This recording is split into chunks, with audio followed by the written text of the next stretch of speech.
Manchester City result in Madrid leaves them scrambling to find out how much it'll cost to pry away Unai Emery. This is the ArsenalVision post-match podcast. My name is Elliot Smith. You can block me on Twitter, Yankee Gunner. Bring Unai to the Etihad. That is the movement. That is the movement we are all starting because clearly, this is an Arsenal podcast, but, in commiserations with the Manchester City fans who must be beside themselves today, I think it's only sensible, only right, only reasonable that we should support them in their quest to be better in cup competitions by getting the man who is the best at cup competitions, Unai Emery. And if that means Pep is out of a job, well, it's a cutthroat business. There is a place next to Mikel Arteta at Arsenal. If he has the humility to learn at the feet of the master. I'm kidding. I may be getting over my ski tips there, but what a night of Champions League football. We will be discussing that.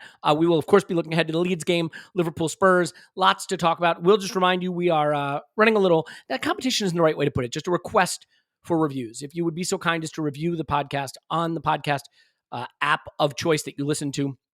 But if you want to be entered to win a year of Patreon, we're going to give away a couple free years of Patreon. All you have to do is take a screenshot of the review. And again, I know a lot of people say, give us a 5-star review. I would, of course, like a 5-star review, but just whatever the honest review is. But if you send us a screenshot of it to email contact@arsenalvisionpodcast.com or to a DM somewhere, anywhere, you can get in touch with the pod. We'll put you into a drawing for a year of free Patreon. So enough admin.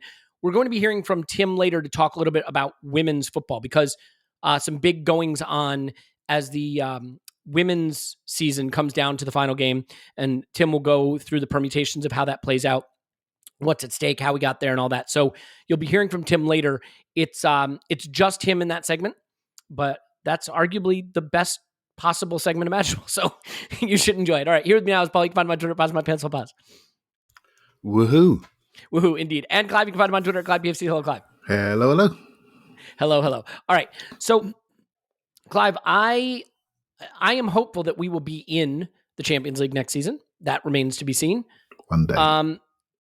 And I am hopeful that when we are in it and when we progress to the semifinals, it is not nearly as dramatic as it was for Manchester City this week, and certainly not nearly as devastating. Look, I believe in the Schadenfreude, as you know. I revel in it. And I found my palms sweating at the thought of being a Manchester City fan, the way that game shook out. And I don't know how Pep manages to go full fraud in the Champions League over and over and over again. The tip should have been anytime you get knocked out of a Champions League by Spurs, you should probably just throw in your managerial card forever and be done. But let's just talk about that game a little bit. We're going to talk Arsenal stuff, but I think it's too big a thing to not talk about it. And just first of all, the emotion of watching it, did you find yourself as engaged in it emotionally? Because I had nothing at stake and I still found myself totally caught up in the emotion of that moment. Yeah, absolutely. I look at City very closely because, there are people that think the way we play is quite similar. Right? So I'm always looking at them and to see where they're going, to see where they're going wrong and see where they're going right. And so 2 or 3 things that really popped out to me on the non-football side, the soft factor side. That's the most amazing thing in sport and in life. You can just feel these things that just don't add up sort of occurring around you. And you can feel it and you can see it. This can't be stopped. So suddenly all the stuff we talk about, the analytical side, and where's that gone? And it comes down to human people, how they react to things around them and the emotions and the momentum of the crowd. I mean, crikey, come on, man. All Cancelo had to do was clip it down the line, surely, and then it's a throw in the corner, he can settle down. But the way they play their principles, for example, they just didn't do that, right? So the soft factor side of things is huge in football, and many examples, where you just think it's your time and that's it, and it doesn't add up, right? So, and then there's the football inside of me that comes to my brain, and I often talk about the stability of fullbacks. And if there's a game when the fullbacks, once Kyle Walker went off and the instability becomes obvious for everyone to see, and this is why I'll go on about this all the time, your fullbacks are your stabilizers. And once they were made unstable, that game just changed in front of our eyes, right? So, and then the last thing, Elliot, I think something that we've got to think about maybe, and I'm interested what Paul thinks as well. When there was a moment to just miss out your build-up and go direct, they didn't have that in their game. And I think they'll have it next year with a 6'5" centre forward. And obviously we care about this other team called Arsenal. And I think, what are we going to do at the centre forward? Will we have that ability? Do we go tall? Do we add it? And my thoughts. I think we should. I like a multifunctional forward that can play both sides down the middle, and I want somebody that scares people with size and speed. And whether it's a wing forward or straight forward, I don't really care. But yeah. I want all the tools in my toolbox, mate. Yeah, I mean, to be fair, City are getting it, but they also happen to be getting one of the two best young attacking players in the world, or one of the one best, depending where you have Mbappe, where you have Haaland. So, it's easy to say, oh, we've prioritized having a direct route, having a big target man, when you're actually getting a guy who's also clinical and pacey and technical and elite. And so I think the question comes down to, would they have gone for those traits if they had to go for someone like a Dominic Calvert-Lewin, for example? If they had to sacrifice quality, where you then bring question marks into the, into the discussion to get that trait, I don't know. I mean, the thing that's interesting to me, Paul, so there's a few things here. First of all, the refereeing in this game, I often praise the Champions League refereeing as being an example of what, England gets wrong, but there was a strong Premier League quality to the refereeing in this game in terms of consistency. And the man who committed the perfect crime was Casemiro. I don't know how there are players that just have a way of doing it. The fact that he was able to get subbed off with no cards in that game when he had 3 orange cards, is just beyond me. And I definitely I think what Real Madrid did is absolutely incredible. And it the way they've gotten to the Champions League final, I mean, it's pure vibes. They've been trailing in every single one of these ties. They should have been dead and buried in multiple. I mean, City should have had 5 goals past them in the first leg alone. But I'm curious if you cast a side eye at the refereeing. I mean, I don't know how. I don't like to lean into conspiracies, but I do think that UEFA has preferences in mind, and those preferences may be expressed to referees. Now, they may not be saying, hey, decide the match, but they may be saying, if we can get Madrid into the final, that might be preferable. Madrid, Liverpool, I think globally might appeal more than Liverpool, Manchester City, although Liverpool, Manchester City is a game I think I'd like to see again. But yeah, what do you think of the way that the match was refereed? So I think referees know the right answer. If they're reffing on a somewhat kind of emotional basis to work out which has their ass covered at the end of this cluster, they know their names. Kids call that they understood the assignment. Is what the kids say? Yeah. They're reading the room of global football, and it doesn't mean they would do something totally corrupt, but they also know that when you're deciding how much extra time, injury time to add on, favor Real Madrid over City. I couldn't believe. I mean, he blew up 10 seconds before the official injury time that was on the board, despite the fact that the 3 minutes of injury time was littered with time delays and other shenanigans. And the Casemiro thing, I think, was the thing that prompted my tweet that said, elite football is one part football, it's one part acting, and it's one part mime. They're not dark arts. They're the arts once you get into the Champions League. That stuff might catch over. We've seen it not catch up with you during a league season. But if it's going to catch up with you, it's a league season, because you got the same teams playing each weekend. Your crimes from the previous weekend have been on Monday Night Football. They've been on this. They've been on that. The referees are the same reps of referees. Everybody's got history. Now, we've still seen egregious examples of it.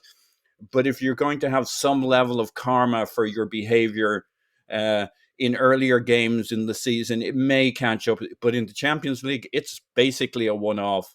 This is never going to catch up with that ref. It's never going to catch up with Casemiro. It's never going to catch up with Real Madrid in a negative way, in the sense they've got their win and they can go home. The refereeing, the shenanigans, but these are. I don't want us to become that team in the league and during the league, but we've seen some more professionalism coming into our game. That's just how it plays. And if and when we get into the Champions League, and if and when we become repeat offenders in the Champions League and get into the later stages, I mean, you got to decide how bad you want to win this thing. There is a skill to it, right? And there is a bigness to a club that allows them to get away from that stuff. I mean, an embiggening, you might say.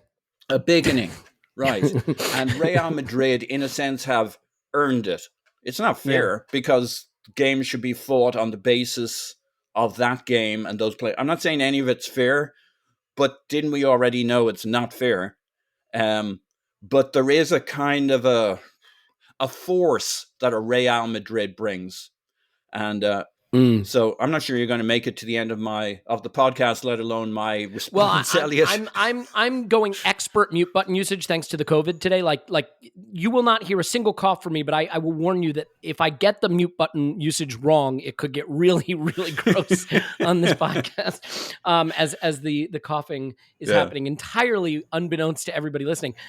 Clive, so there's a few things here that I want to just ask you about before we shift to more Arsenal specific things. Firstly, I think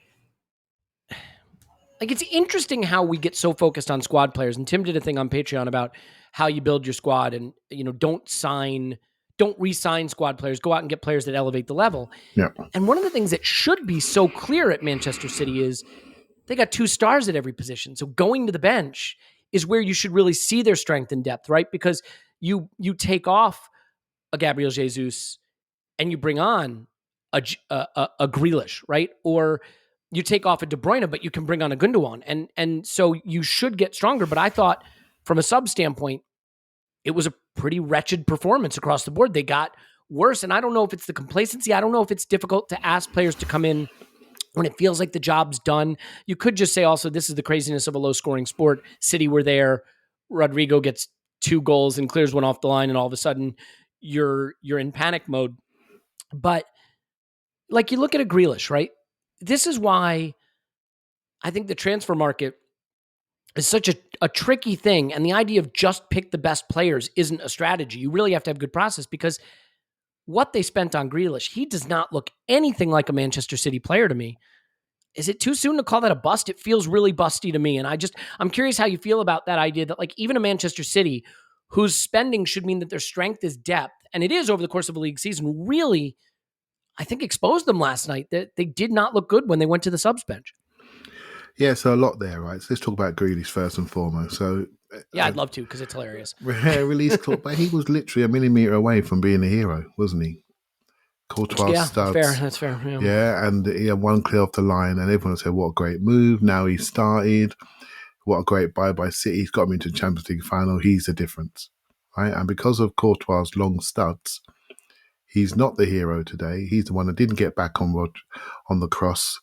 He didn't get back in quickly enough, and people are looking at him wondering if he actually fits, right? And you come back to my little theory that I always say, it's important how you walk into the room. And you walk into a room with £100 million price tag, I don't care who you are, because there are people like Elliot Smith are waiting to kill you because you haven't done something. And I just don't think you can meet expectations. I really just don't think you can meet expectations. Point out, Clive, I'm willing to flip that paradigm, stand on its head, give me £100 million, and I will let Jack Grealish say mean things about me on a podcast. I am prepared to accept that trade-off. Whether it's Jack Grealish, whether it's Pepe, whether it's anybody that comes in that we feel that price sets an expectation. And I feel with the common man or woman who's a football fan, we have expectations on people, and those numbers are bandied about. And I just don't think players can reach it. I really don't. And but as for the game itself, the names may have changed, but the names changed and the roles changed, right? So there were spaces that were given in wide areas that weren't there in the previous part of the game. They played De Bruyne much higher, and they brought on somebody to play lower. They double-sixed it towards the end. City never double-sixed it. Rodri ran out of energy. Foden ran out of energy. Walker ran out of energy. Laporte ran out of energy. I mean, there were bodies everywhere on that pitch. And what strangely, and I don't know if this is by design, but Madrid got younger towards the end of the game. And I don't think City did, if you see what I mean. And they look slower. I think it's by design because it's what they've done throughout the Champions League, right? They've really prioritized that energy at the end of games. Now, that could be post hoc analysis because they've been trailing in a lot of these situations. But they have done that throughout the tournament. Yeah. But you look at the names of the players they took off. Huge names, right? And brought on these younger players, which we know a little bit about because we're nerds, right? But Camavinga comes on that pitch again and just takes over the game. I mean, there are Rodrigo. I mean, the goal he scored, the header goal, is just something that was blessed by the gods, I'm afraid. You know, how does that happen? He watched Coughlin the night before, man. He got that. Did you catch the reflection, the little reflection from Asensio, which basically means he was already in his headed movement, which basically means I don't know how that happens. I can't explain it, right? So I just think it's one of those things where the energy of Madrid and the momentum and the crowd and all the stuff you love, Elliot, the soft factor side of things. I love that stuff lately. It just took over, and we were watching. We were watching something that was just like a film. It really was like a film. It was. I mean, look, you know, it's kind of funny because being an American, one of the things you hear leveled at football is, it's too boring, it's low scoring, the whole thing. And like, it can deliver moments of sensational beauty and it can deliver exhilarating action sequences. But I think it combines that with an ability to deliver drama that I don't know if you can quite reproduce it. And that is somewhat down to the fact that a single score can make all the difference. And by the way, I think what we've seen in this tournament is that the away goals rule was a nonsense and totally unnecessary. And I think we've seen an improvement in the Champions League getting rid of it. Now, the other proposed changes to the Champions League I could do without. That's another story. Two more things from this game that I think are interesting. One, it pertains to Tottenham. So we'll get to that in a second. But the other thing is the question of Carlo Ancelotti. And this, to me, Paul, is somewhat relevant to Arsenal. We have this idea that there are good managers and there are bad managers, right? And once you create that binary, you put yourself in a box. And then like the end of the movie Seven, someone comes up to you and says, "What's in the box, man? What's in the box?" No, that's not what happens. I don't know. You know, it's I'm on Gwyneth Paltrow's head. A lot of antiviral medications. It is. It literally is. It's better what than an candle. actress. Anyway, what an actress. So what I was going to say is that it puts you in this box of having to decide if managers are good or bad. So Unai Emery gets to a Champions League semifinal. Is he a good manager? Is he a bad manager? What is he? Well, it turns out he's someone who's actually really quite good in cups. He's proven that. He has, a certain approach that Rafael Benitez, I think, goes into that category. Unai Emery has shown that at a big club where you have to balance priorities and when you have to be able to focus on the league or be the protagonist, maybe that wasn't a fit for him. Carlo Ancelotti is a great example of someone who I think shows that at some clubs, maybe the most important thing you can do is manage the people. And at some clubs, maybe the most important thing you can do is manage the tactics. Could a Graham Potter go manage Real Madrid? I don't know that he could. Could Bruno Lage? Don't know that he could. But they have what it takes at a Brentford, at a Brighton. Strike that, reverse it. At a Brighton, at a Brentford. And these are all very interesting things that we have to think about in terms of managers. I mean, David Moyes did a pretty good job at Everton, I think you'd say. We saw what happened when he went to Manchester United. And so it's not just good managers and bad managers. It's club fit. I mean, Klopp and Liverpool, every bit of it, the man management, the tactics, it's a fit. Now, I think Klopp and Pep, those are guys who are elite enough that I suspect they work pretty much anywhere, especially Klopp. But I'm curious how you look at like an Ancelotti, because in Carlo Ancelotti, for example, I don't see a guy I'd want at Arsenal, because I think Arsenal's at a stage where we probably need tactics to elevate the group. And I don't know that that's what Ancelotti does, but I could have that wrong. So how do you think about Ancelotti, and how is the way you think about Ancelotti fit into a heuristic about thinking about managers fitting in at certain clubs and the different criteria of what can make them a good quality manager? He says, rambling, not having a question. Paul, go. He's amazing as a manager. And he's all about fit, right? He fits certain clubs and does not fit other clubs. but also other situations.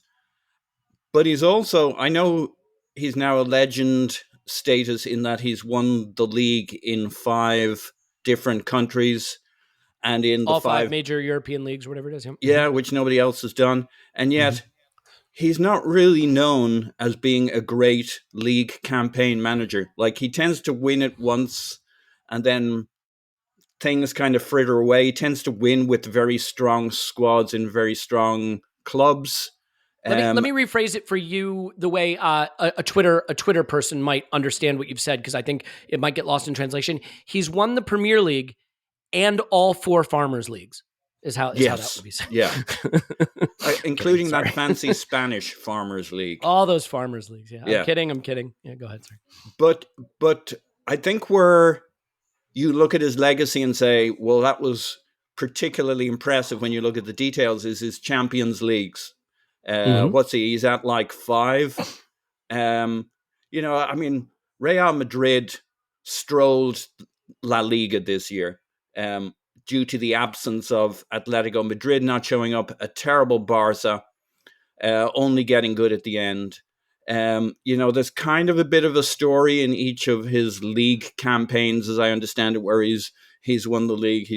He doesn't go on to build a dynasty. He's not like winning 3 of 5. He wins 1, then they kind of separate apart along the way. Obviously, he's the star whisperer. What could he have got out of whispering in Mustafi's ear? I'm not entirely sure. Might have been interesting to see, but he just doesn't feel like a fit for us. But even at Real Madrid, his brilliant accomplishment this year will not be the league. It'll be the Champions League, getting them to the final when they kind of on paper had no right to. And, ironically, he's a cup manager like Unai Emery. He just happens to have won all the leagues. But by all accounts, he didn't do anything special to win those. He won it with Bayern. He won it with Real Madrid. He took Chelsea when everybody in their team was 29, 30, 31, ready to go. And it was him or United. And, Chelsea were the more ready. And he certainly didn't hold them back from winning it. Milan. So I think he won it like once at Milan. So it's not really his league campaigns. He's a fit for certain clubs with a lot of star players who are ready to be unleashed and fulfilled. And he's brilliant at getting the dial up to 11 in the Champions League and winning the Champions League, and fair play to him. But to your point, it is about fit. Unai, not a fit for us. We're not going to talk about Arteta right now because it's a big conversation. I think as time goes on, I think he's a great fit for us, but that's a whole other conversation. And it is why this whole thing of, so-and-so's a fraud or so-and-so. I mean, look, Pep is clearly a fraud, but the rest of them, like, it's hard to say. Like Ten Hag, I don't know what to make of Ten Hag. I think he's a pretty good coach. I have suspicion he's going to fail at United. And I don't think that means he's not a good coach. I look at PSG and everybody leaves that place pretty much having looked like they failed, because PSG's entire season is a cup competition and anything can happen in a cup competition. And they take in a team that hasn't been tested in the league into the Champions League, and it's not really tested in the group stage, and they get to the final stages and they're not battle tested. And you have the opposite thing here too. You look at what happened to Manchester City last night, and you do wonder if in the last 10 minutes of a game, the team that has to play the Premier League toe-to-toe with Liverpool every week, maybe, just maybe, didn't have the sharpness to keep it together against the team that hasn't been battling quite as hard. And maybe that's too narrative-driven because they had made a lot of subs and they should have been fresh enough. But I don't know, Clive, Ancelotti to me has always seemed a little bit like Italian Arsene Wenger in that it's a lot of vibes on the pitch, and it's a lot of managing the egos and collecting good talent and getting them to row in the same direction. And that's not to suggest that neither of them have tactics. I mean, maybe that's doing them dirty, but that can work. That's the point. That can work. If you've got the talent to do it, that can work. So do you have a feeling about Pep Guardiola versus Ancelotti? To me seems like the ultimate battle of opposites in the sense of their philosophy about how to get your players to produce the best outcome. And in this particular instance, vibes beat tactics is how I view it. You know? and it could have gone either way, and they're doing it their way. And what I find really interesting is whenever they're managing their clubs, they are the men that the clubs revolve around. And it's interesting you said there that you see Ten Hag failing, and I think Ten Hag's got a chance as long as Manchester United make him the most important person in the club. So on this podcast, they won't do that, of course. Well, yeah, they need to if they're going to do something. And this is where I'm leading to, right? So we've had many a chat on this podcast, as amongst us three and Tim as well, where we, particularly you, Elliot, you were very upset when Arteta went from coach to manager, right? And at the time, we felt, in various degrees, we felt that it was too much, and we were going back to the Arsene Wenger model, and I didn't really think it was a big deal, but actually I think it was a big deal. And it was a big deal for these reasons, right? So what we have undertaken since that has happened, that move needed to happen. To do the surgery, it needed to happen in our dressing room, in our club. Arteta needed to be the manager. He needed to be the most important person in the club. When we're losing games, he's overburdened. When we're doing all the right things and everyone's out of the dressing room and the no dickhead rule has been implemented and they're all gone. We need that on the podcast too. Remind me of that. And you're talking to yourself, right? And so self-awareness. and to do those things, he needs to be the guy that's the most important person in the club. And I think with Pep, he's the most important person. Klopp, most important person. When Ancelotti strolls in there as a manager of superstars, he's the guy, right? And I think it's important for us to recognise that what's happened at our club, what's happening at other clubs. And if Manchester United want to make sure they're a success, they need to make sure that those funny, blondy guys with their big, lumpy contracts that we never had any of in the past, did we? They're not more important than these managers, and they cannot chin him. And then Ten Hag has got a chance to succeed. And that's what really needs to happen. And so whether it's vibes, whether it's tactics, I tell you what, they're two men with the club in their image and the team playing for them in their image. And I think that's the most important thing. You win some, you lose some, but at least do it on your terms, right? So that's where I am. Yeah, and to be fair, just to clarify one thing, I may be a little harsh on Ancelotti and on tactics in general, because I think we've started to believe that only positional football is tactics and nothing else is tactics. Like Real Madrid had tactics and they were good tactics. And like Manchester City struggled to get into their passing game, I felt, because I thought Real Madrid neutralized them well. And in fact, the referee allowed them to neutralize them well. That is true. Fair? But to be fair, that's shoe on the other foot in a way, right? Because nobody likes the tactical foul more than Manchester City. So maybe turnabout is fair play there. I mean, Manchester City pick up more fouls than any other team in the league. But yeah. Clive, I hate to say this. It pains me to say this. I felt like I was watching a little bit of Madrid meets Tottenham in this game because they sat Vinicius Jr. all the way on the touchline, just off the center line, right, just off halfway, and they played long to him over the top, tried to get him behind Walker. Now Walker did a really good job by and large, but if you look at how Spurs have been able to beat City, I think they beat them twice this season, and they've had recent success with them.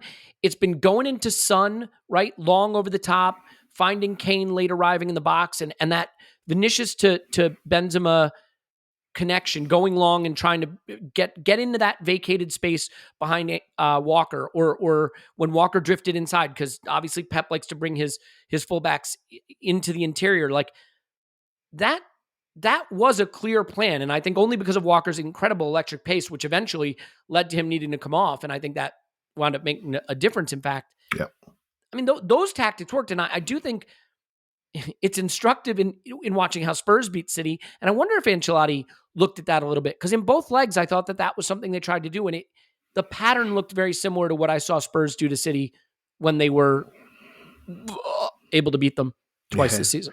The space is down the sides, right? And I keep saying this, right? But having that stability in those positions, when you have it, you just look elsewhere and you look at other things in your team. When you don't have it, your eyes are in those fallback areas and they don't leave them. Right, so as soon as it goes, it stretches your centre mids, it stretches your centre backs, and you get gaps. People run through, they arrive late. It's all there, mate. It's all in the fullback spaces, right? And Pep's teams I have will always say, been vulnerable there, by the way, because we when we beat Barcelona, we beat them up those spaces. I mean, Theo Walcott was. Pep said he was the most scary player that we had when we played them. yeah, people don't they want to feel stable. They want to see you. They don't want to see you running past them, through them, around, and stretching you out. They want to see where you are. So they can go and press you, go and get you, right? So yeah, and I will say this, and I'll say this now. Liverpool, they're sort of made for Spurs.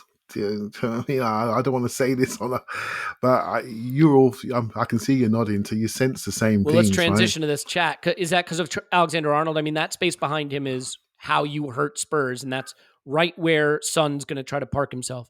So the other day when Liverpool got rumbled a bit by Villarreal, the big difference was Jordan Henderson didn't start that game.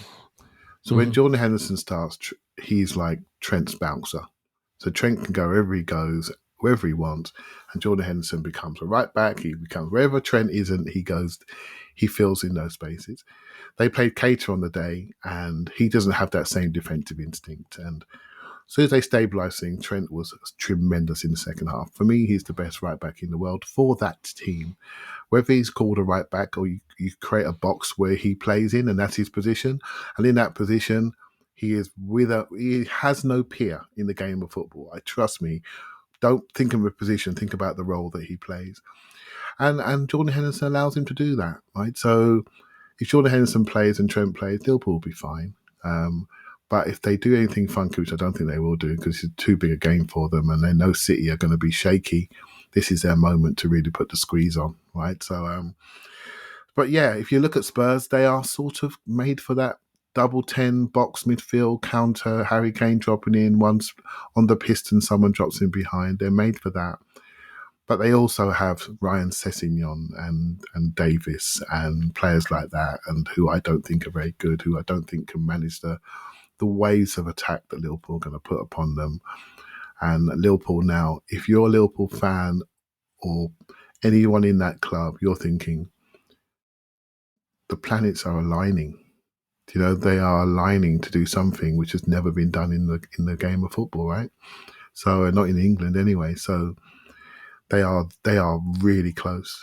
One mistake from a really bruised City and they're in. And so yeah, they're not going to blow that. Hopefully on Saturday night. Well, let's touch on that, Paul. Like I don't know if I'm more nervous for the Leeds game or Spurs game with Liverpool, because every scenario I've concocted in my mind for how we get to top four has presumed Liverpool beating Tottenham. But back when I was counting us as finishing top four a couple months ago, it presumed City beating Tottenham, and that didn't happen. I can see the argument for Liverpool being a very bad matchup for Spurs defensively, but I can see the argument for Spurs being a bad matchup for Liverpool defensively, except for the fact that Liverpool have something that even Manchester City don't, and that's Virgil van Dijk. And I don't think that Harry Kane, I'm about to speak this into existence, and please just forgive me. I don't think that Harry Kane is going to get the better of Virgil van Dijk arriving late in the box, things like that. Like, I don't think that's going to be the issue. I do think that the space in behind Trent is always the issue, obviously, and Son, who's in absolutely electrifying form, is going to be going at the Konate, Alexander-Arnold side, and that's where the danger comes from. But like, I still think Spurs will have a hard time winning the game if they concede 6 or 7. And I think that's in the frame. I think their defense is beatable. I think most teams that go at them get punished at the other end with counterattacks, but don't have the firepower to hurt Spurs when they have the dominance. And I think Liverpool have the firepower to hurt Spurs. I don't think Spurs play out from the back well. They want to be direct. That's going to be the thing. Can Liverpool's press work, or can Spurs get the ball over the top, beat that press, and get Liverpool running back at their own goal with Son and Kane and Kulusevski, going at them?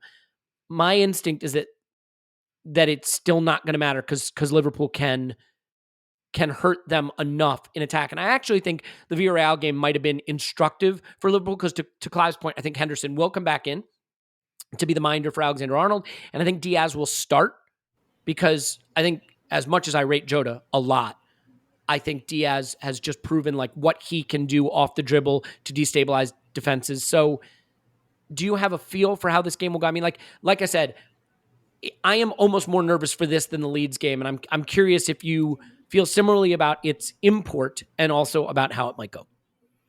Yeah, I mean, I think it's huge. This weekend's huge. And I think I'm okay about it. I'm not super nervous. That makes me super nervous. I think Liverpool are going to fucking batter Spurs. Now, it may not be score-wise they batter them, but I think they'll beat them fairly comfortably. But in terms of the game, I think it'll be like watching a boxer body punching. I think they're just going to be all over them. And like they know how Spurs score goals, and they have the players to snuff out those two players who make that happen. They're so equipped in midfield. They're so equipped defensively. And the fact that everybody knows that Trent Alexander-Arnold behind him is the spot you target if you're Spurs. Well, that's all right. That's a trap set too. You know where Spurs are going to play. You know where to snuff out Harry Kane trying to hit Son. You know where Son's going to be trying to play. And you make sure that you have it covered. And that's why Henderson has to play, I believe. Our Leeds game, I think that's going to be okay. I think we're going to have our 12th man. I think the holy trinity that we have right now between the manager, the players, and the supporters. I don't think Leeds are that good under Jesse Marsch yet. I think he's a long way to go. I think that... Yeah, go ahead. I was just saying, if you don't mind, we're going to do a whole section on the Leeds game. So I just got to do a little admin before we get there. So final thoughts on the Liverpool Spurs game, and then we'll shift gears. Yeah, so look, I actually want to say something on the Tim thing about the squad players, because I think it relates to that. Oh, okay. Well, then why relates to the Liverpool Spurs one, or do you want to do it related to Arsenal specifically? It relates. I have that as a talking point also. Okay, yeah. Just to tip my hat here. Yeah, let's leave it at that. I think Liverpool are going to smash Spurs, maybe not totally reflected in the scoreline. It is interesting, right? Like there's this narrative that Spurs are worse against bad teams and good against good teams. And like there's a part of me that's sort of like, that's not a thing. But it is a thing. They've beaten City twice. They drew Liverpool in their last game. Granted, 10-man Liverpool. It's Robertson sent off in the 78th minute. But like, it is a little scary. But having said that, like, wouldn't it be the Spursiest thing ever to go get a result at Anfield, lose to us and lose to Burnley, and be out of top four? Like I would accept that outcome as well. But I think it's going to be an interesting weekend in the sense that we go second. And the psychology of the Leeds game, if Spurs have lost, and the raucous atmosphere at the Emirates and the excitement to go into the derby with a 5-point cushion is going to be huge. If somehow Spurs pull something off at Anfield, I think it's going to create a much more tense atmosphere that will be a little harder to manage for the players, and the fans will really have to lift them. But we'll see how that goes. I think the psychology of going second is interesting. I'd almost rather we go first and have that 5-point gap and put Spurs to the sword there a little bit. But this weekend is obviously pivotal. So we'll talk more about this game, and I do want to talk about the squad players because I think that's a big talking point. And don't forget, Tim is coming up at the end with his own section on Arsenal women and the final day of the season and everything still to play for. But I think it is important before my voice gives out and I start launching into a coughing fit, to let you know that this podcast is sponsored by BetterHelp.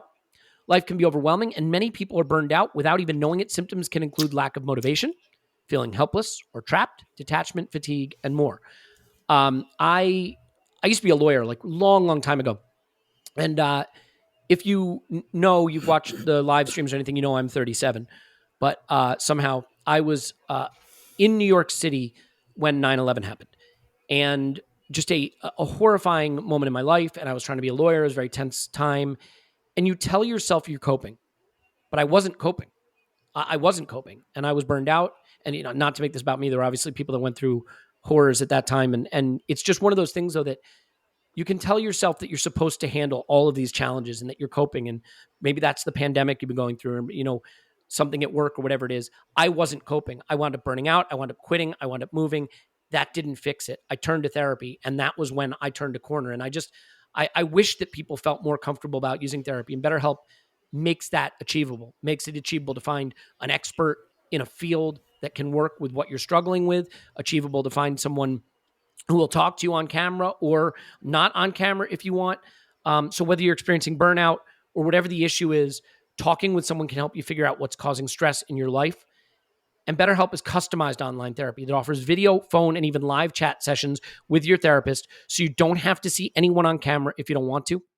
It's much more affordable than in-person therapy, and you can be matched with a therapist in under 48 hours. Arsenal Vision Podcast listeners get 10% off their first month at BetterHelp with the promo code, not a promo code, let's get this right, betterhelp.com/vision. That's betterhelp.com/vision. betterhelp.com/vision. Go there now. And one more thing before we go, taking care of yourself is important. Taking care of your business, obviously important as well. And if you want to have the best team, well, there's no I in team, but there's an I in Indeed. And Indeed is the hiring partner that lets you attract, hire, interview, strike that, reverse it, attract, interview, and hire all in one place. Indeed is the hiring partner that saves you hours of time on multiple job sites searching for candidates with the right skills. Indeed can help you do it all. Now, I want to say, as someone who's looked for jobs online and done, you have no idea what to apply to, or they even, am I going to get past their algorithm or whatnot? One of the things I like is Instant Match. This is a really cool tool that Indeed has, because with Instant Match, over 80% of employers get quality candidates whose resume on Indeed matches their job description the moment they sponsor a job, according to Indeed data. So, in other words, you sponsor a job post, and you can invite people to apply to your job. And I think that creates a much stronger relationship with the applicant, because they see you as wanting them and vice versa. Much better process. Now, the cool thing is, with Instant Match, as soon as you're matched, as soon as you sponsor a post, you get quality applicants that meet your must-have requirements, or else you don't pay. So if you don't get it, you don't pay. So that's a policy that I think would be great for a lot of business, but Indeed uses it. So let me give you some data here. Candidates you invite to apply through Instant Match, this makes sense, are 3 times more likely to apply to your job than candidates who only see it in search, according to US Indeed data. Okay, so that's pretty cool. Join more than 3 million businesses worldwide that use Indeed to hire great talent. Start hiring now with a $75 sponsored job credit, he says as his voice starts to go, to upgrade your job post at Indeed.com/BlueWire. Offer good for a limited time. Claim your $75 job credit now at Indeed.com/BlueWire. Indeed.com/BlueWire. Terms and conditions apply. Pay per qualified applicant. Not available for all users. Need to hire? You need Indeed. Clive, is that enough of that? Indeed. Whew. Yeah, the COVID, it's winning. It's winning. Let's keep going, though. I am undeterred. Clive, so the Leeds game is it's the trap game to me. I know Paul had referenced that maybe the West Ham game was a trap game. This is the trap game. We got through 3 really difficult games, right? 2 London derbies, 2 very big club games. We righted the ship. We're on this 3-game win streak, and the derby is next on the horizon. And it feels like a top 4 decider if we can just get through this. And especially if Spurs do lose at Liverpool, because we'll have one eye on the derby saying, if we can win that, we're in the Champions League, but not without this game. And the question is how you get focused. Now, I think the crowd will, I'm so glad this is a home game, because I think the crowd will be really up for it. I'm curious if you think the manager needs to take a slightly different approach than he has from the last few games. Like a Mohamed El Neni against bigger teams that are going to come at you, pose you a little more threat. Do you need the incisiveness of a Sambi Lakanga more? Do you look to get another creative or attacking player on the pitch? Do you go back to a Lacazette, God forbid? I don't think that's going to happen. But do you freshen it up to keep the mentality focused ahead of the derby, or do you just go with what's working? How do you think he approaches this? Not just in terms of the talent on the pitch, but making sure this isn't one of those games where a half hour in, we're looking at it going, wake up, Yeah, I'm worried for every game at the moment, but I'm super worried for this game because we've all got these scenarios in our mind, right? So if Spurs get a point, we're going to be all devastated, thinking, oh my God, we're devastated. If Spurs lose, we're going to be thinking, we need to be 5 points ahead. And if we're not 5 points ahead, we're going to be devastated, right? So basically what I'm trying to say in summary is every emotion is going to be exaggerated beyond our belief. And just go back to the bare facts of this, right? We have the youngest team in the league with the youngest manager in the league. I don't want exaggerated emotions. I don't want that because I'm unsure of the outcome, right? So football has enough variables without that. And we saw last night with an expensively assembled team, what could happen when the emotions are out of control, right? So there's a moment in time coming, and I don't think it's going to go the smooth path we want it to go. The smoothest pass of all is Spurs lose, we win on Sunday, and we trot across to North London, and we go and win there, and we just celebrate the last two games, right? So that's all right. I'm in. Nope. No, you said it. I'm taking it. That's it. Yeah, Can't take it back. No backsies. That's the path to green, they call it, right? That's the path to green, and. But I just don't see it working like that. And in some ways, this is what I want to see happen. I want us to look. I'll take the 5 point gap. I also know the mentality of people. If you know you don't have to win something, that bothers me too. I want us to go to Spurs knowing we have to do something. I think it's really important for the next few games because Newcastle's not going to be easy and Everton may not be easy. Right, so we need to go there with a level of we need to do something there, right?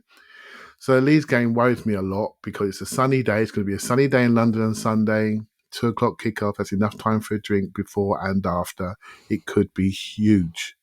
It could be huge, and I shall be doing both of those things, drinking before and after. It could be huge. I'm worried about the tension surrounding this. One bad pass, how we're going to react. Everybody's been so nice to each other. We've been so unified, but it's getting close now, and we're individually invested, and that emotional investment that we're all going through at the moment will come out, and I hope it comes out in a positive way. But I'm also really concerned it's going to come out negatively. And we saw a brief view of that, didn't we, in the 3-game stretch? And, we were worried about our points total, Elliot. You were thinking low 60s, and that's what the models had us. I said that people worrying were thinking low 60s. I still believe mid 70s and top 4 was comfortable. And there's no possible way you could ever check to see what I thought. So yeah, exactly. Hey, look, it's all part of the emotional journey we go on, right? So I don't mean to pick on it because that could easily have happened. Please do. We didn't see the Manchester United, Chelsea, and West Ham games going like they did, right? So I can't see the path to green being smooth. I just see us having to hang in there, fight, scrap like West Ham to try to get what we need to get to the promised land. And I'm not sure what that day is going to be. Yeah, I mean, here's the funny thing, right? I'm just going to throw this out in the world, and I know people are going to hate it. I don't think we're playing that well, and I don't think it matters. And I've said this before. There is a time in the season when you want to see good process, because if you see good process over 38 games, you think it's going to produce results. I don't give a crap how we play right now. If you wake me up full time and we've gotten the points, it's all I care about. The cause for nervousness now is that I just feel like we're riding the wave of emotion and chaos and hoping for the best. And I look at the 3-game losing streak, and apart from the first half against Palace, I don't know that we were ever that bad. We were dull. And in the 3-game winning streak, I don't know that we've ever been that good. You could watch those games again, and if I told you they all went the other direction, you could see the moments where they could have. And that's fine. That's football. And at this stage of the season, I don't care. But as a result, I don't feel confident in saying we've cracked it and now we just go. When we were playing well in February and March, I thought we'd cracked it. And obviously a big part of that was the players we had available back then. Thomas Partey, huge difference. Lacazette was playing in a way that was usable. Kieran Tierney was available. And as a result, I really felt we cracked it. Right now, I feel like I don't know what to expect. I don't exactly know where the good play is going to come from, but I'm just hoping it does. Clive, you want to weigh back in before Paul comes in on that? This is my worry, right? You never crack it. You never crack the game. I would say it's similar to golf. As soon as you think you've got it cracked, you end up in the trees, right? You never crack it. You just have to focus on what you're doing and your details to keep that ball on the fairway, right? So this is my worry, mate. And my worry is we're building pathways in our mind, and it's what I was going to ask you earlier. We're building pathways in our mind, and it never goes that way. And what I was going to ask you is, even those 3-game losing streaks, there is a sense of control within our games. You can call it false control, but apart from the first half in Palace, if you look at those games again, we weren't that bad. And in the 3-game winning streaks, we weren't that bad. Within those games, we have enough control to win the game. And that's been a constant theme for months. We have controlled in whether it be false or obvious, we have controlled our destiny in a lot of football matches. We may not have had the length of periods that we wanted to have, like against Liverpool, for example. We couldn't quite last it out. Man City couldn't quite last it out. But there is a level of control here, and I think that's what we need to focus on. How are we controlling games? Can we repeat that? What's the reasons for it? We've done it with different players now.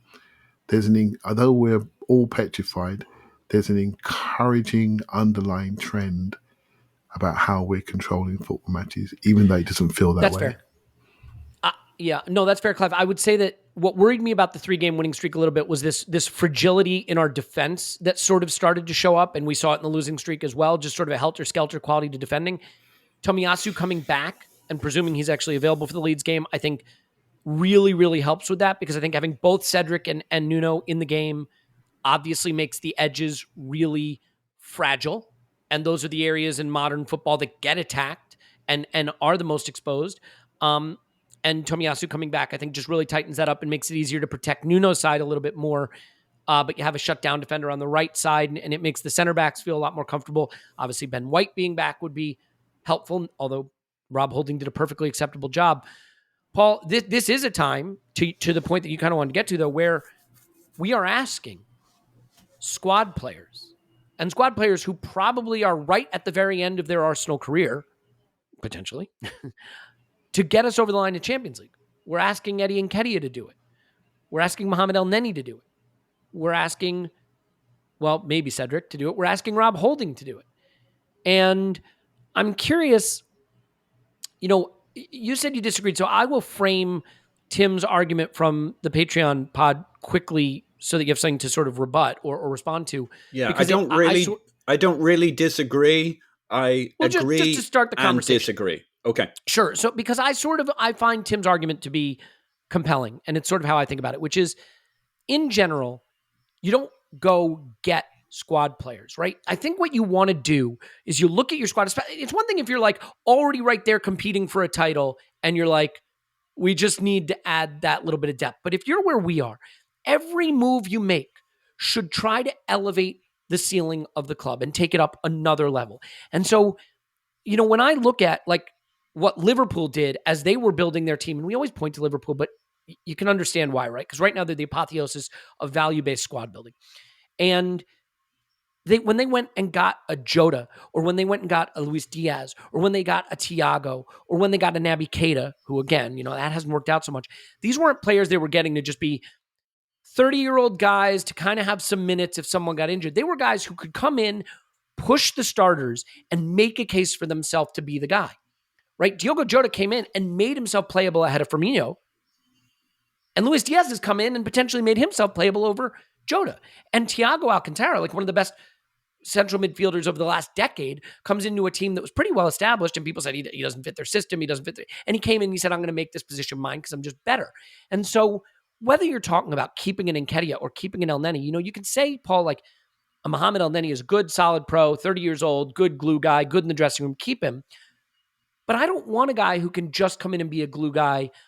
Go get another central midfielder who can come in and say to a Thomas Partey or say to a Granit Xhaka, I'm going to make one of your places mine, and I'm going to earn it, and I'm going to take the whole thing up a level. And then, kind of like what Liverpool have, if that guy's not available, oh, guess what? Only Thomas Partey coming back in to start, or only Granit Xhaka. Not, can El Neni give us 90 good minutes here with the season on the line? And to be fair to El Neni, he has given us those minutes. But you see what I'm saying, right? I think we're at a stage of our project where the squad, what we should be going out and buying is just the best available talent, and they elevate. Don't go get guys or re-sign guys with the idea of, if I need them in a pinch, they can give me 60 minutes, Sure. So I listened to Tim's section. I agree with it. I nodded along all the way through. And I think some of it's a bit of a reaction to actually the squad players we're talking about, Holding, El Neni and Eddie. And I don't think Eddie really fits in with the other two because we don't actually know what his ceiling is. But that doesn't necessarily mean we should sign him, re-sign him if he's willing. But I do think it's a reaction to our squad players. Because if you look at, what's interesting is we keep referencing Liverpool. Liverpool re-signed squad players. James Bloody Milner. Yes. Yes, of course. He's the ultimate El Neni, right? Now he's getting on in his career, but he's been re-signed like 17 times, and he's not a starter. What was Minamino? I mean, I don't think. Sorry, let me kill that for a second. I don't think Minamino was signed to replace Mo Salah or Mane. They needed some depth. What was Oxlade-Chamberlain? I don't think they ever thought he was going to be the starter. He was a guy to push them, some young legs, blah, blah, blah. But I don't think they thought he was going to be Naby Keita. You can go, they got squad player, like City. They got Nathan Ake. Do not tell me they bought him to be a starter. They used to have Fabian Delph, one that easily comes to mind as your classic James Milner. Zinchenko's from their academy, so no problem with that one. But still, he's not. To me, he's the second guy, is not the first guy. So, but that's not me saying I think we should re-sign Mo El Neni. I mean, I think I think the reason we should re-sign Mo El Neni is because we simply have too many players to sign, and we can't guess to where we get a better player. But I would absolutely love if we upgraded on Mo El Neni. I would love if we upgraded on Rob Holding. I would love if there's a League on Young Player of the Year candidate who would like to come in and be that guy. I don't know if absolutely love it. Yeah. Absolutely love if Saliba came in and those three guys. Do I see that happening? Whole other conversation. So I fully agree with Tim, but I think Tim would also have to broaden his discussion a little bit to say, but every squad has some level of the question is, where are we at? And we're at a place where everybody's a few squad players, but we need more guys pushing the front. One of the reasons I would look at Eddie and Ketia is, if you look at City, if you look at Liverpool, they got 6-7 players who can play in the front line in a few different positions. Now, I don't think Eddie is going to happen. It may not be the right thing to do, but he can play in 2 or 3 positions. So it does make it more interesting for me. Clive? Yeah, a little bit on this. I remember when I was close to a pro club, they were looking at bringing in a new sort of academy kids, and a kid would come in and he'd do really well. And I would say, oh, he looks good enough to play. But he said, nah, the way we look at it is there are 3 sections to the squad. And it's like a life model as well, right? Those who are thriving, those who are striving, and those who are surviving. And the ones who are thriving are in the top third of our squad. When we bring somebody else in new, they have to fit into that top third of the club.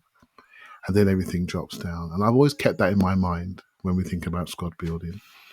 Bringing in people into that thriving section. Because then some people who are seen to be thriving or striving suddenly have to think they drop down level, and they become maybe people that develop into rotational players. So I think there's different ways to approach it. And one thing that we haven't really thought about, well, maybe we have thought about it, but just in the back of our minds, is we're managing a season that's a 42 game season, something like that this year. and we could be doing a 55, 60 game season next year. And that changes everything. You know, Ben White has played every league game until the other day, and he's had a bandage on for a month. We would have liked to have rotated him a little while ago. Gabriel, when he had his little baby, you telling me that if we had better cover, that he would have not had a game or two off? We had to play him through it, you know, and it maybe cost us a bit of Palace. Do you see what I mean? And so there's room for players that can fill in, you know, that can rotate. You know, Liverpool have 3 stellar centre backs: Konate, Matip, and Van Dijk, and they got Gomez as the 4th. If we bring, you know, we're going to have a similar setup next year if Sleever comes back. Also, we've got Tomiyasu who can do a job. So we have to maybe spend money on a right back. And so you develop a squad, you develop a rotation within the squad, and you try to keep your quality at the right places, the right age profile, right motivations, and make sure you have enough people that are thriving or striving. And what we had historically recently, we had people just filling up spaces, collecting their money and buying houses in different parts of the world on big overpaid money, which you don't want to go through that again. And now we've got rid of that. So I think it's really interesting to see the next phase what we do. And I generally don't mind. I got some ideas I'm sure we'll talk about over the summer, but I do see us adding to this with a little bit more intelligence at the right age profile to allow development, to allow natural rotation with the right set of qualities. And I'm so excited for it. Yeah, and I want to be clear, right? Like, the funny thing is, I wouldn't regard re-signing El Neni as a big mistake, right? Like, things don't fall into the bucket of huge win or big mistake. There's lots of different buckets. For me, the irony is, I actually think re-signing El Neni is a closer call than re-signing Nketiah. I wouldn't re-sign Nketiah because I think up front, we need more firepower. We need to give more minutes to the young players we're developing.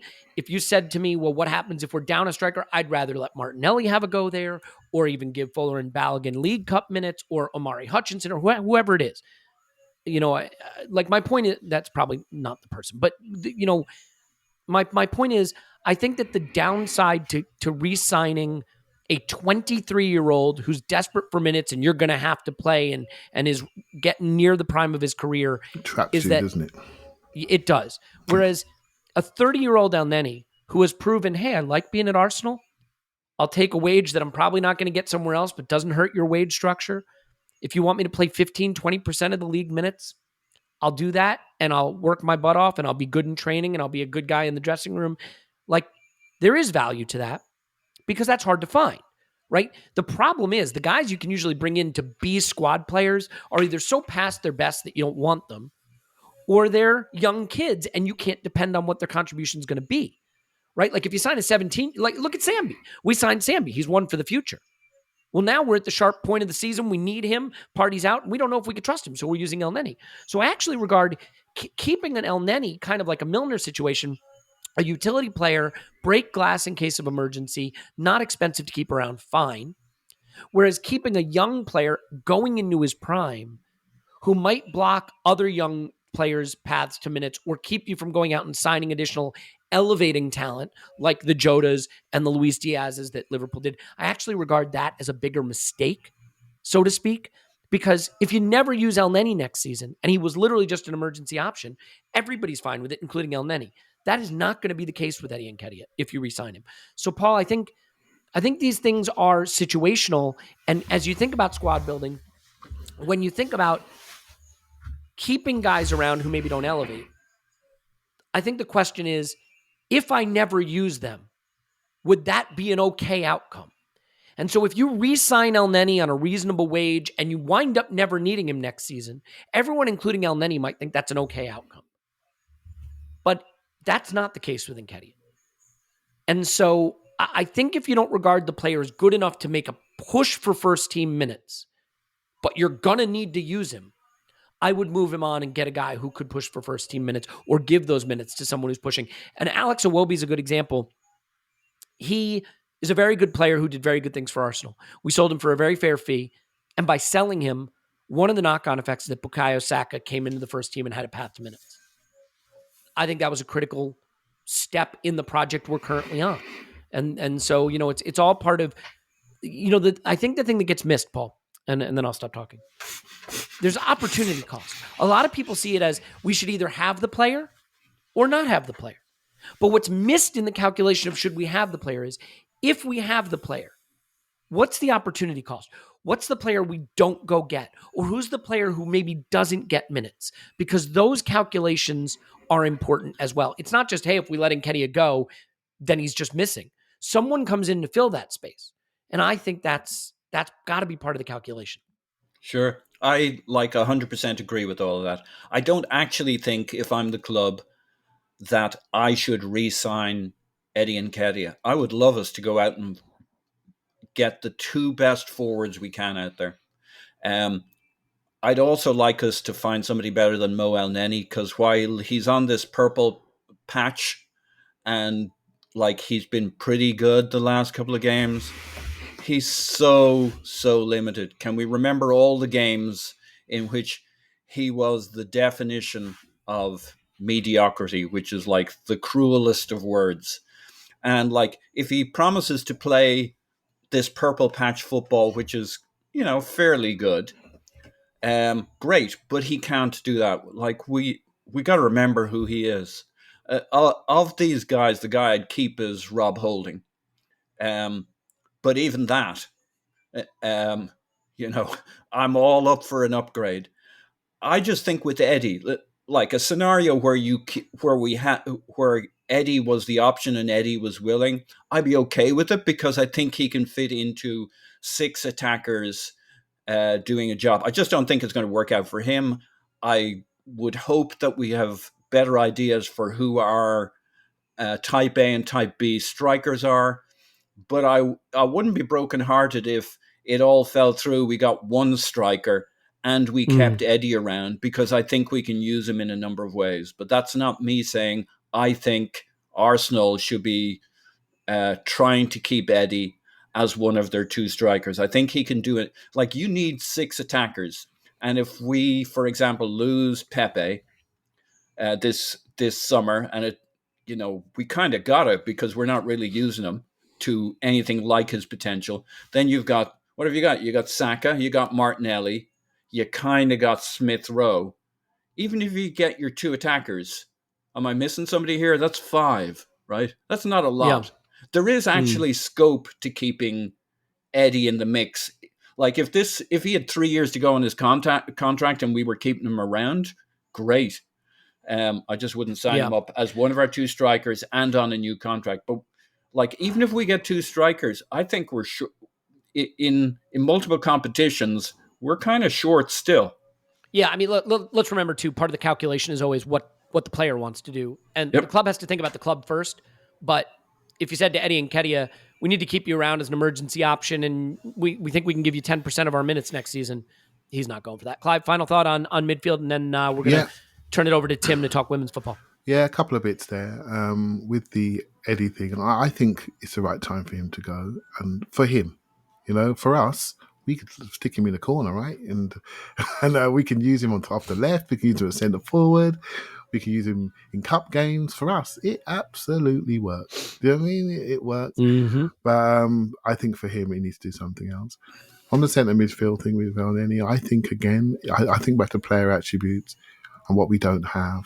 And as what I spoke about on the Patreon pod the other day, is I want to see a carrier from centre midfield. I want to see someone that can carry, that can drive, that can break up play and play in an unstructured game. We have lots of passing structure. We need some unstructured box-to-box ability. And if Xhaka's going to be around still, and Partey's going to be around, and Samba needs to develop into Partey, we don't need 3 6s. We need an 8 that can drive, right? So from purely attributes point of view, I would flick that around. And from a forward point of view, I think we need a tall forward. That's my bias. We need a tall forward, whether it's from the left or from the centre, because we don't have that. So I look at the squad and think what attributes we don't have, and think Eddie, Martinelli, same. Do you know what I mean? It doesn't matter. We don't have a tall forward, whether it's a wing forward or centre forward. We don't have it, so we need to go and buy it. And that's how I would approach it. So.